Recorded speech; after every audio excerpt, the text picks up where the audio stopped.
Alright, today we are going on a historic tour through Philadelphia, Pennsylvania, my hometown. We are going to check out some landmarks and look into some history throughout the city. Let's go. This is the Swan Memorial Fountain. It was created by Alexander Sterling Calder, a sculptor and teacher. He is best known for his work on the Washington Square Arch in New York City. He collaborated with Wilson Eyre, an architect, teacher, and writer who practiced in the Philadelphia area. The fountain was made in memory of Dr. Wilson Cary Swan, founder of the Philadelphia Fountain Society. The large Native American figures symbolize the area's major rivers, the Delaware, Schuylkill, and the Wissahickon. Looming in the background is City Hall, completed in 1901. City Hall houses the chambers of the Philadelphia Council and the offices of the Mayor of Philadelphia. The building also serves as a courthouse. It was the tallest clock tower in the world until it was surpassed by the Life Insurance Company Tower in 1912. The building is topped by a 37-foot bronze statue of William Penn, the founder of Philadelphia. There was a gentleman's agreement that forbade any structure from rising above the hat on the Penn statue. This agreement was abandoned when the One Liberty Place was built in 1986. This is Love Park, one of many Philly's tourist attractions. Now, this park was built in 1965, right across the street from City Hall. It covered an underground parking garage. The park was dedicated in 1967 as John F. Kennedy Plaza, after President John F. Kennedy. As you can see looking around, there's a lot going on. We got water fountains, people sitting around enjoying the view, and there's plenty of food trucks lined up against the sidewalk. A really nice place to sit back and unwind. This also happens to be a nice place to get married. And right underneath the love sign, very symbolic, there is love in the air in Philadelphia. It just goes to show that the city does live up to its name sometimes. Who would have thought? Now we're heading towards City Hall, and on the western side of City Hall lies Dilworth Park. Now, if I'm not mistaken, there used to be a skating rink right out here on the side of the building. But I see they made some changes. There's a fountain park out here now. Not only is this park visually impressive, I've read that this park was actually built for children to come out and play, especially for those long, hot summer days. It keeps the kids busy while the parents sit around and drink coffee. Brilliant, if you ask me. This seems to be also a very nice spot to sit back and relax, similar to Love Park. Now over here, I believe this is new. Pickleball.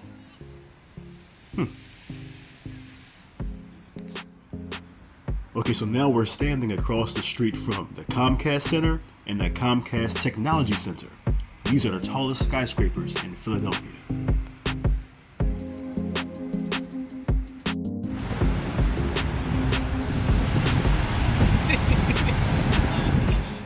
This is the One Penn Center suburban station, originally the headquarters of the Pennsylvania Railroad from 1930 to 1957, known as the Transportation Building.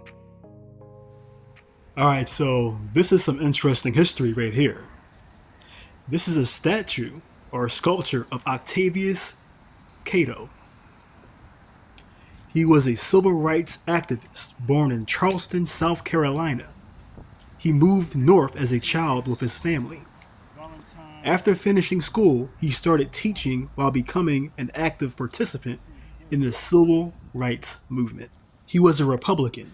He was shot and killed on Election Day, October 10th, 1871, where ethnic Irish of the Democratic Party, who were anti-Reconstruction, had opposed black suffrage, attacked black men to prevent them from voting.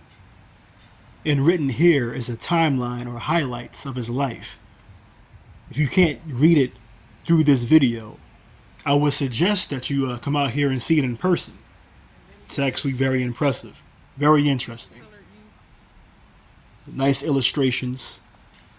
It gives you a glimpse of the past. A past that we can learn from. A past that we can build on.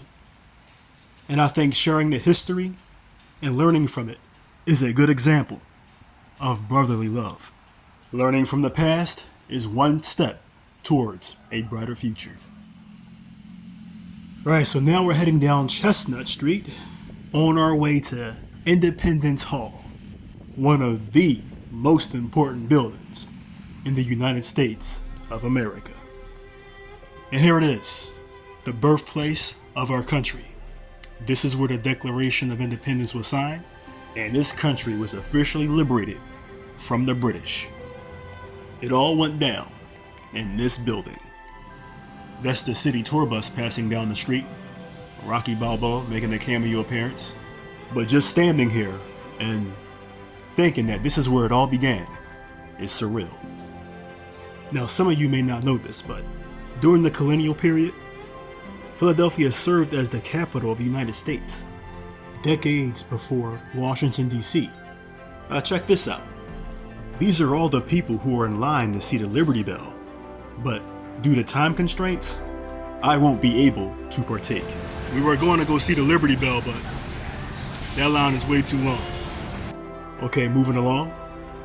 Did you know that Philadelphia is also the home of the nation's first hospital, called the Pennsylvania Hospital, founded in 1751.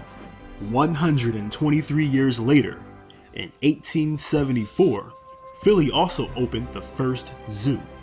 We are now at the President's House Memorial. This was completed in 2010. It is an open-air display that shows the outline of the original buildings and allows the visitors to view the remaining foundations. The President's House was the third U.S. presidential mansion. George Washington and John Adams both lived here during their respective terms. If you look around, you'll see different illustrations of the slaves that George Washington had in his very house.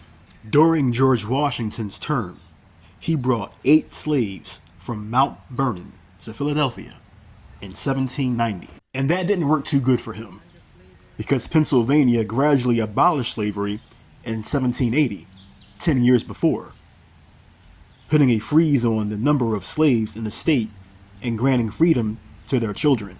Some slaves died before ever seeing freedom. The law allowed slaveholders from other states to hold personal slaves in Pennsylvania for 6 months, but gave the slaves the power to claim their freedom if held beyond that period. You know, coming out here definitely makes you think, puts things in perspective. He dared to do his duty and wipe off the only slave with which man. I highly recommend everyone to come out and visit this place at least one time and read the history on the walls. This is, quite frankly, literally the foundation of the country, right here. Now, speaking of foundation, this is the foundation of the kitchen of the house that George Washington and John Adams lived in, including the 8 slaves that worked here night and day.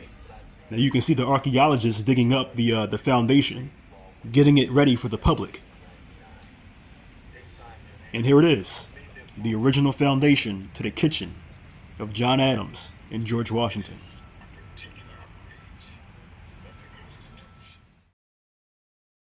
This trip was intended as a date to show my wife the history of my hometown. But as the morning progressed, I decided to share the side of Philadelphia that the media hardly ever looks at. Yes, this city has its problems, but it's also a beautiful city that has a rich history. As the 6th largest city in the United States of America, the city continues to grow and expand, and I am excited for its future. It's amazing to see how much things has changed over the past 30 years. I used to walk these same sidewalks as a child, back in the late 80s, early 90s, and in the midst of all the changes, some things never change. And one thing that hasn't changed is walking around the downtown area with family. This time, I get to share this experience with my wife. Having fun? Yes, I am. Learning Philadelphian history? Yes, I am. It's pretty interesting. I'd like to come back and explore a little bit more. Most definitely. Let's cross the street.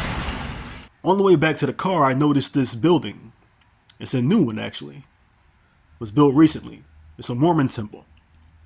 The Church of Jesus Christ, the Latter-day Saints. And even though that's not true, this is actually a really nice building. I just pray and hope that these people come to find the real Jesus. The Bible did warn that in the last days, there will be many false teachings that would bear his name. And these people call themselves the Latter-day Saints. Very interesting. On a different note, this is the Community College of Philadelphia. This is where I got my certification in personal training about 5 years ago. Good memories. All right, let's head on back home. And thank you guys for joining us. We will be doing this in the future again, sometime soon. Thank you.